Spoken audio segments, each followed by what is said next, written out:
개나 새우와 같은 갑각류가 겪는 탈피 과정은 새로운 삶과 성장을 얻기 위해 고통과 위험을 감수하는 과정인 것이죠.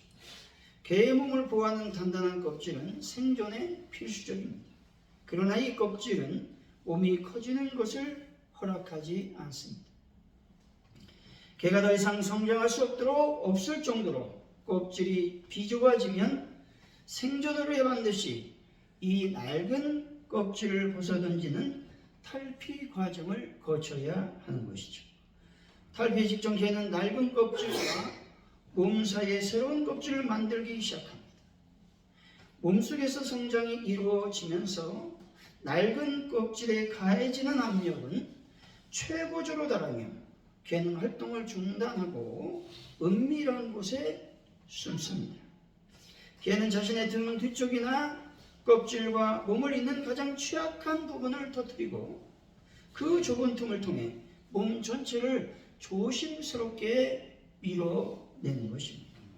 이 과정은 엄청난 고통과 집중력을 요구하며 때로는 껍질을 완전히 벗지 못하여 죽음에 이르는 경우도 있다는 것이죠. 낡은 껍질을 벗은 직후에게는 물렁개라고 불립니다. 새 껍질이 단단해지는 데는 며칠이나 또 몇 주에 걸쳐 이루어지며 이 기간 동안 개는 무방비 상태로 천적의 공격에 가장 취약해진다는 것이죠. 하지만 이 취약의 시간을 견뎌야 하면 개는 이전보다 더 크고 단단한 새로운 껍질을 얻게 되며 비로소 성장이라는 새로운 삶을 누릴 수 있게 되는 것입니다. 개의 탈피 과정은 죄의 낡은 습관과 자아를 벗어버리고 그리스도 안에서 새로운 피조물로 거듭나는 과정을 말하고 있는 것입니다. 여러분, 낡은 습관, 자아를 벗어버리고 그리스도 안에서 새로운 피조물이 다 되시기를 바랍니다. 에베소서 4장 22절이죠. 너희는 육의 욕심을 따라 썩어져가는 구속을 따르는 옛사람을 벗어버리고 말씀합니다.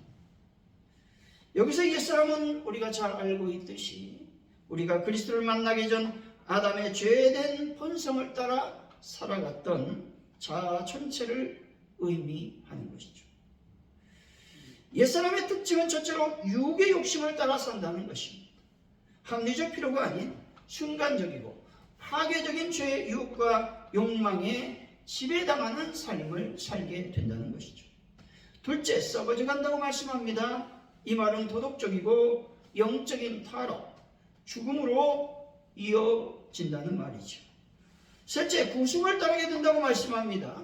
여기서 구속은 오래된 죄의 패턴, 타성, 습성 그리고 과거의 익숙한 방식으로 굳어진 행동 양식을 의미하는 것이죠.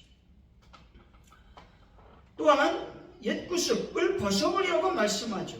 이 말은 한 번의 결단으로 끝나지 않고 죄의 유혹이 다가올 때마다 지속적으로 이루어져야 될 능동적인 의지의 행동을 의미하는 것이죠. 이 명령은 새 옷, 즉 새 사람을 입기 위한 전제 조건이라는 것입니다. 더러운 옷 위에 새 옷을 입을 수 없듯이 옛사람을 던져버리지 않고는 참된 그리스도의 성품을 입을 수 없는 것이죠. 개의 낡은 껍질과 같은 과거에 익숙했던 죄의 습관들을 벗어버리시기를 바랍니다.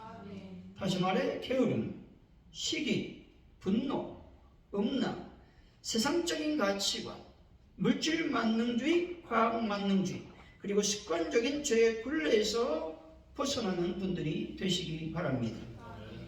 따라서 새로운 피조물인 성도는 습관적으로 남을 헐뜯거나 거짓말하는 말의 습관을 벗어던져야 되는 것입니다.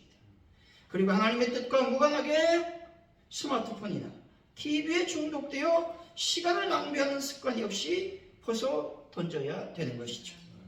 또 분노를 조절하지 못하고 쉽게 폭발하거나 용서하지 않고 원망을 품는 태도 역시 버려야 되는 것입니다.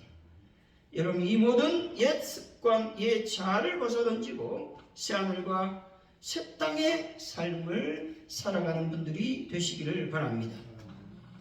사랑하는 성도 여러분, 나의 영적 성장을 방해하는 옛 자아와 옛 습관을 벗어 던지고 그리스도 안에서 새로운 피조물이 되어 새로운 세상에서 아름다운 삶을 살아가는 분들이 다 되시기를 예수의 이름으로 간절히 축원드립니다. 아멘. 오늘 본문은 하나님께서 창조하실 새하늘과 새 땅에 대한 약속의 말씀입니다. 모든 악이 제거되고 하나님의 은혜로 말미암아 완전히 새로운 세상이 펼쳐진다고 말합니다. 다시 말해 죄성으로 오염되어 포악과 압제, 불의와 거짓, 그야말로 온갖 종류의 죄악으로 점철된 현 세상과는 질적으로 다른 새하늘과 새 땅에서의 축복이 실현된다고 말씀하고 있는 것이죠. 이 새하늘과 새 땅은 현 세상의 개조로 이루어진 것이 아니라 현 세상이 사라진 이후 하나님의 새로운 창조 사역에 의하여 도래할 완전히 새로운 세상임을 말씀하고 있는 것이죠. 따라서 새하늘과 새 땅이 도래하기 위해서는 현 세상의 종말이 필연적이라는 사실인 것입니다. 오늘 말씀을 통해서 새로운 세상이라는 제목으로 하나님께서 만들어 가실 새로운 세상은 어떤 세상인지 하나님의 은혜를 나누겠습니다. 하나님께서 만들어 가실 세상은 어떤 세상이겠습니까? 첫째로 기쁨과 즐거움이 충만한 세상인 것입니다. 18절이죠. 한번 읽어봅니다. 시작. 너희가 내가 창조한 것으로 말미암아 영원히 기뻐하며 즐거워할지니라. 보라, 내가 예루살렘을 즐거운 성으로 창조하며 그 백성을 기쁨으로 삼고. 아멘. 내가 창조한 것은 여기서 새하늘과 새 땅을 가리키는 말씀이죠. 창조의 주체가 누구라고 말씀합니까? 하나님 아버지라고 말씀하고 있는데 그 하나님께서 우리에게 무엇을 주신다고 말씀합니까? 기쁨을 주신다고 말씀하고 있습니다. 이 기쁨은 일시적인 행복이 아니라 영원한 기쁨을 말하는 것이죠. 이 기쁨은 빼앗기지 않는 영원하고 본질적인 기쁨인 것입니다. 왜냐하면 소유권이 영원히 하나님께 있으므로 절대 빼앗기거나 사라지지 않기 때문에 그렇습니다. 여러분들의 기쁨을 변하는 것, 다시 말해서 물질, 감정, 세상적인 것에 든다면 그 기쁨은 반드시 썩어져 없어질 것입니다.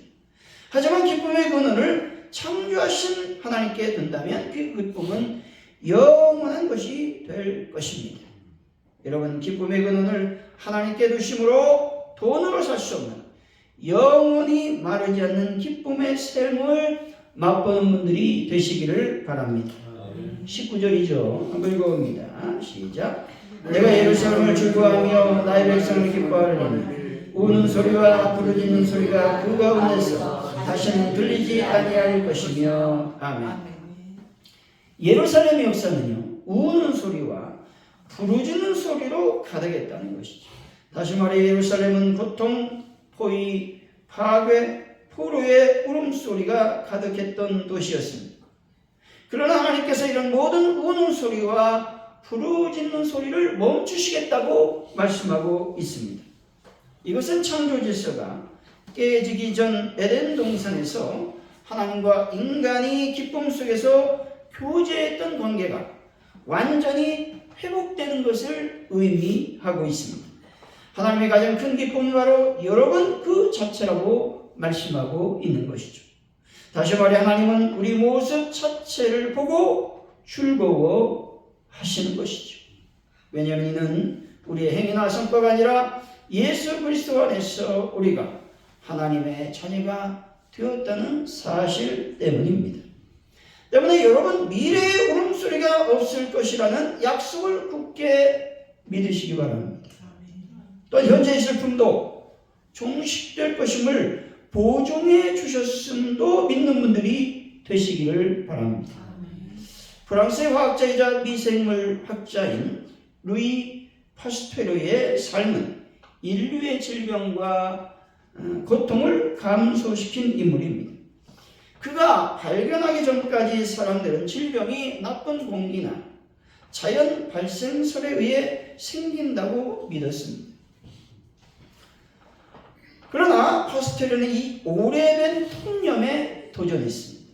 그는 포도주와 맥주가 쉬어가는 문제, 노예가 병들어 양장업이 망가지는 문제 등 일상생활의 작은 문제에서부터 시작했습니다. 그는 이 모든 문제가 눈에 보이지 않는 미생물, 다시 말해서 세균 때문임을 끈기 있는 실험을 통해서 입증했다는 것이죠. 이로써 세균수를 확립하여 인류의 질병에 대한 인식을 완전히 바꾸어 놓았습니다. 가장 위대한 업적은 백신 개발의 원리를 확립했다는 것이죠. 파스텔은 병원체를 약화시켜 몸에 주입하면 면역력이 생긴다는 사실을 밝혀냈고 탄저병과 광견병 백신을 개발했습니다. 특히 광견병 백신을 죽음이 확실했던 어린 소년에게 마지막 희망으로 투여되어 생명을 살려내므로써 전 세계적 찬사를 받게 되었습니다. 한때 뇌졸중으로 쓰러져 몸의 일부가 마비되는 고통을 겪었음에도 불구하고 연구에 대한 열정과 인류애를 포기하지 않았다는 것이죠. 이런 끈기와 인내로 연구할 수 있었던 것은 하나님께서 주신 기쁨 때문이었습니다. 이 기쁨은 죽음의 공포에 사로잡힌 이들에게 새로운 생명을 줄 수 있게 되었던 것이죠. 이런 놀라운 발견을 하고 난 그는 기쁨의 근원이 하나님께 있음을 고백하고 있습니다. 오라 주님, 당신이 이렇게 세밀하고 완벽하게 세상을 창조하셨습니다. 저는 하나님의 숨겨진 디자인을 발견했을 뿐입니다. 이 발견의 기쁨은 놀랍습니다. 라고 기뻐하며 겸손하게 간증했습니다. 여러분, 하나님의 위대한 일하심에 동역하심으로 기쁨이 충만한 삶을 살아가시기 바랍니다. 아멘. 죄로 인해 타락한 인생은 상처와 후회로 점철되었습니다. 현대인들을 괴롭히는 우울증, 공황장애, 온갖 종류의 중독을 보면 죄로 인해 끊임없이 인간은 고통을 당하며 망가지고 있다는 것이죠. 이런 모든 상처와 아픔을 하나님은 온전히 회복시켜 주심으로 참된 기쁨과 즐거움을 허락하신다고 말씀하고 있습니다. 사랑하는 성도 여러분, 죄악을 기쁨으로 내 욕심을 채우는 것을 행복으로 착각하며 살아왔던 옛삶을 벗어버리고 오직 하나님께서 주시는 기쁨으로 온전한 삶을 살아가는 분들이 다 되시기를 예수 이름으로 간절히 축원드립니다. 하나님께서 만들어 가신 세상은 어떤 세상일까요? 둘째, 하나님의 복을 누리는 세상이라고 말씀합니다. 20절이죠. 한번 읽어봅니다. 시작.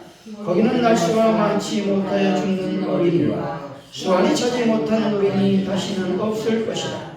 곧 100세에 죽는 자를 젊은이라 하고 100세가 못되어 죽는 자는 저주받은 자이리라. 아멘.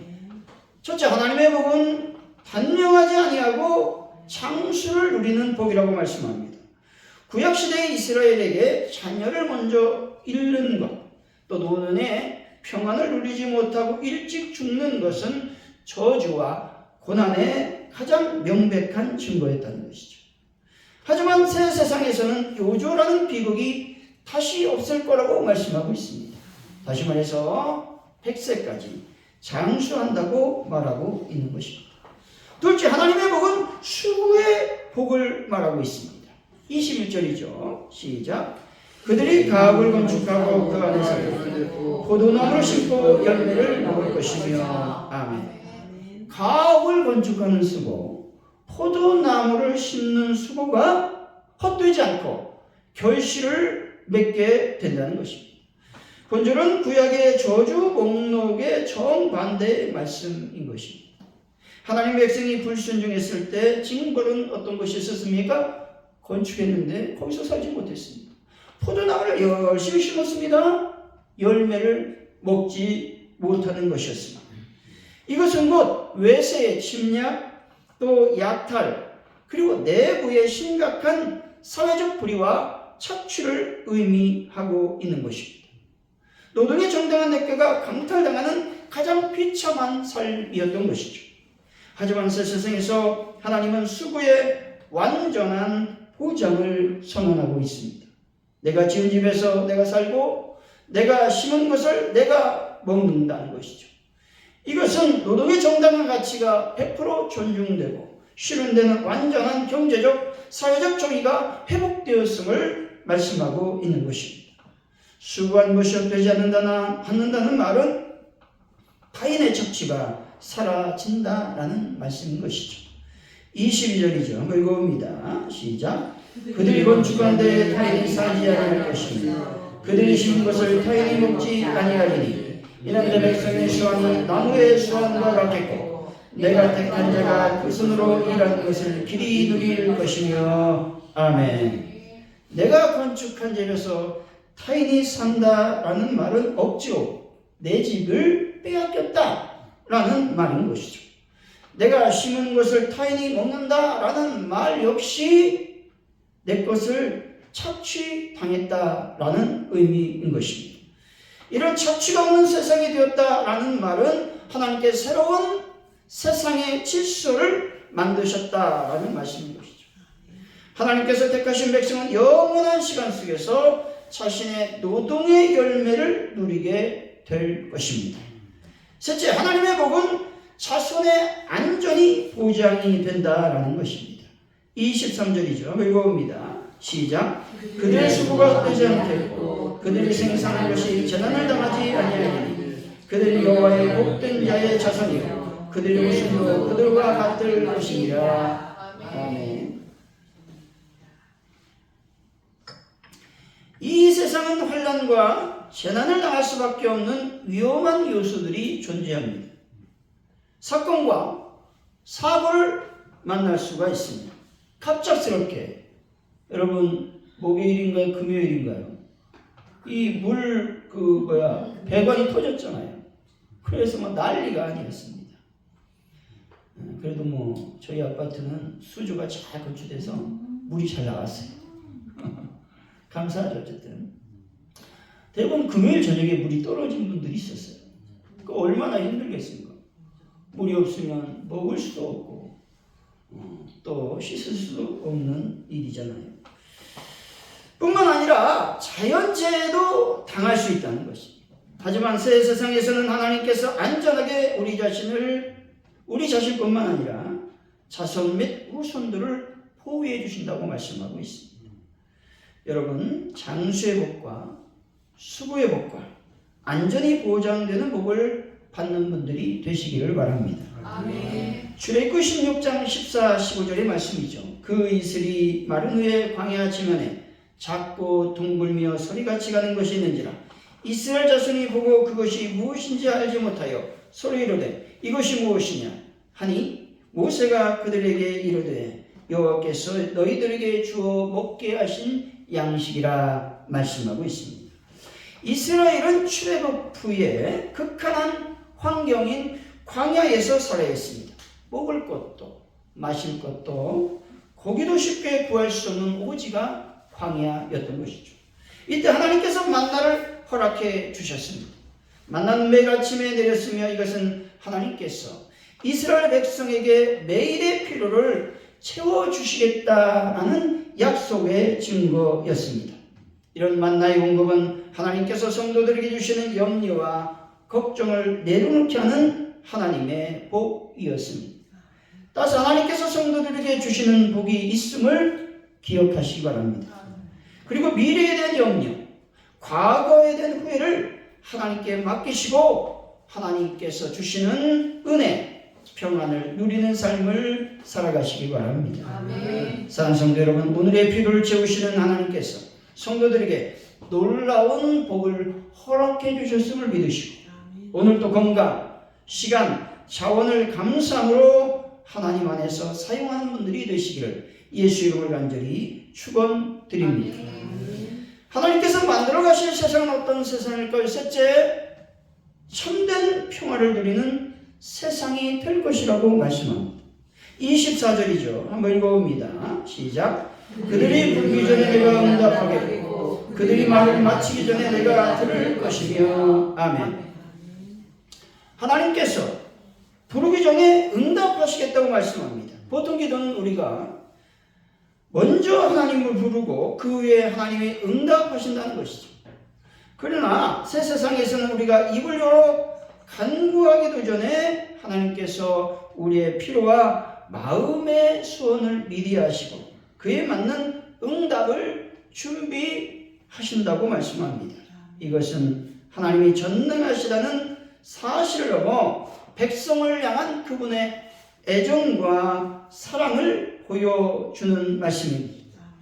그리고 하나님께서 말을 마치기도 전에 내가 듣는다고 말씀하죠. 기도를 끝까지 하지도 않았는데도 불구하고 하나님이 이미 듣고 계시다고 말씀하고 있습니다. 본절은 기도의 형식이 길이와 상관없이 우리의 중심을 읽으시는 하나님을 보여주고 있는 것이죠. 이 말씀은 가장 완벽한 소통을 의미하며 모든 불안과 단절이 완전히 해소된 완전한 친밀함의 상태를 말하고 있습니다. 이 말씀을 통해 우리는 염려 대신 확신으로 기도의 태도를 바꿔야 되는 것입니다. 하나님께서 이미 내가 무엇을 구하는지 알고 계신다. 하나님이 내 마음의 가장 깊은 소원까지 헤아리고 계심을 믿습니다. 라는 확신과 담대함으로 기도해야 되는 것입니다. 이런 확신과 믿음으로 기도하면 반드시 참된 평화가 찾아오게 될 것입니다. 여러분, 이미 나를 알고 계신 하나님께 모든 것을 맡기시고 기도하심으로 응답받아 참된 평화를 맛보는 분들이 되시기를 바랍니다. 아멘. 25절이죠. 한번 읽어봅니다. 시작. 이리와 어린 양이 함께 올 것이며 사자가 소처럼 즙을 먹을 것이며 뱀은 을 양식으로 삼을 것이니 나의 성산에서는 해양도 없겠고 상함도 없으리라. 여호와께서 말씀하시니라. 아멘. 새하늘과 새 땅인 새 세상은 평화에 회복된 완전한 상태를 말하고 있습니다. 다시 말해 이것은 모든 피조물 사이에 적대감과 파괴가 완전히 사라진 세상을 말하는 것이죠. 이리와 어린 양, 사자와 소는 포식자와 피식자 간의 근본적인 적대관계로 존재하는데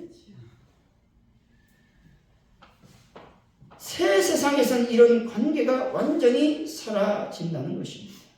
폭력이 힘을 잃고 모든 생명이 서로를 해치지 않으며 평화롭게 공존하는 삶을 살게 된다는 것이죠. 이것은 아담의 타락이 깨졌던 창조 질서의 완전한 복원을 상징하고 있습니다. 해양도 없고 상함도 없다라는 말은 자연적 재해, 질병, 전쟁, 폭력, 정신적 상처 등 모든 형태의 고통과 파괴가 영원히 사라진다는 것입니다. 그렇다면 현재 우리 삶 가운데 세상의 불의와 고난을 볼 때 우리는 어떻게 그것을 대처해야 되겠습니까? 이렇게 기도해야 됩니다. 주님의 성산이 이 땅에 임하여 주옵소서라고 말입니다. 새하늘과 새 땅은 우리의 궁극적인 소망인 것이죠. 이 소망은 예수 그리스도 안에서 지금 여기서 시작될 것입니다. 성령님의 능력으로 여러분의 삶을 변화시키실 것입니다. 우리는 이 비전을 붙잡고 슬픔이 없는 기쁨, 불의가 없는 정의, 싸움이 없는 평화가 충만한 하나님 나라를 증거하는 삶을 살아야 되는 것이죠. 여러분, 해함도 없고 상함도 없는 완전한 평화가 여러분 삶 가운데 충만히 임하시기를 바랍니다. 결론적으로 하나님께서 만들어 가실 세상은 기쁨과 즐거움이 가득하고 하나님의 복이 임하며 참된 평화가 임하는 것입니다. 사랑하는 성도 여러분, 하나님의 참된 평화와 복이 임하고 날마다 하늘 양식으로 풍족한 삶을 살아 새하늘과 새 땅을 소망하며 살아가는 귀한 분들이 되시기를 예수 이름으로 간절히 축원드립니다. 기도합니다. 하나님 아버지 감사합니다. 하나님께서 만들어 가실 그 멋진 새 세상을 우리가 사모하며 소망하게 하여 주옵소서. 아멘. 그 세상은 기쁨과 즐거움이 있고 하나님이 오기 임하며 참된 평화가 임하는 곳이라고 말씀합니다. 성령이여 우리의 마음을 주장하여 주옵소서. 그래서 오직 하나님의 나라를 바라보며 살아가는 저희들이 되게 하여 주옵소서. 예수님의 이름으로 기도하옵나이다. 아멘.